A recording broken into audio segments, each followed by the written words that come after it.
और फिर उसमें जो है सतत अभ्यास भी समाहित है। ऐसी शिक्षा आपको मौलिक अधिकार के तहत मिलेगी और इस शिक्षा के लिए आपको कोई कॉम्पिटिटिव एग्जामिनेशन नहीं देना होगा और हर व्यक्ति की अपनी अपनी यात्रा होगी, क्योंकि हर व्यक्ति का पोटेंशियल अलग अलग होगा। बात समझ रहे? गुरुकुल पद्धति होगी और एडवांस गुरुकुल पद्धति होगी। मतलब गुरुकुल की जो हाँ चीज़ें सही। हैं वो भी रहेंगी, मॉडर्न की जो चीज़ें हैं हाँ वो लेकिन भी रहेगी, टेक्नोलॉजी भी रहेगी और रिसर्च भी रहेगा, सब कुछ रहेगा। ठीक है ना? फिर आपको जो तीसरा मौलिक अधिकार मिल रहा है वो भोजन का मिल रहा है। अच्छा। भोजन में आपको मल्टीग्रेन, आपको फल, सब्जी, दूध, दही, घी हाँ और जीवनवर्धक औषधियाँ और शहद आदि मिलेंगी।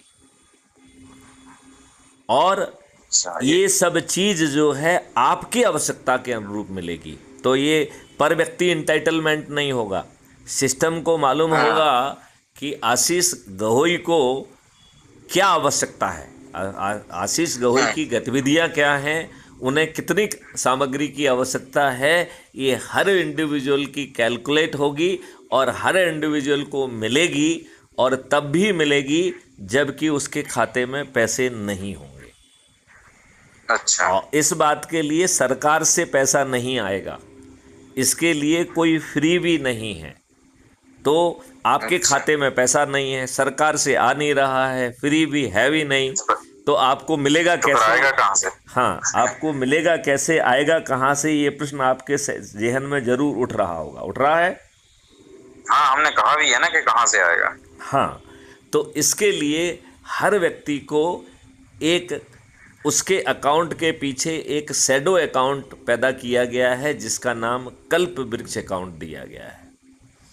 इस कल्पवृक्ष। कल्प वृक्ष अकाउंट में 3 महास्रोत से इतना पैसा आता है, और कल्प वृक्ष अकाउंट को कोई पैसा स्थायी रूप से चाहिए ही नहीं है। राइट?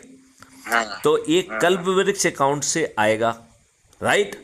और इसके लिए हाँ। आपको कोई आवेदन नहीं लगाना होगा, इसका कोई अच्छा। अप्रूवल नहीं करेगा, ये अपने आप ऑटो हाँ प्रोसेस है। राइट?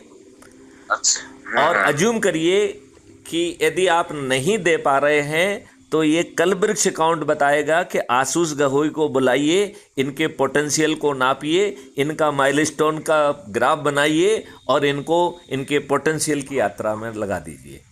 और जब आप हाँ राष्ट्रीय संपदा के निर्माण में आपको भेज दिया जाएगा, उस समय जो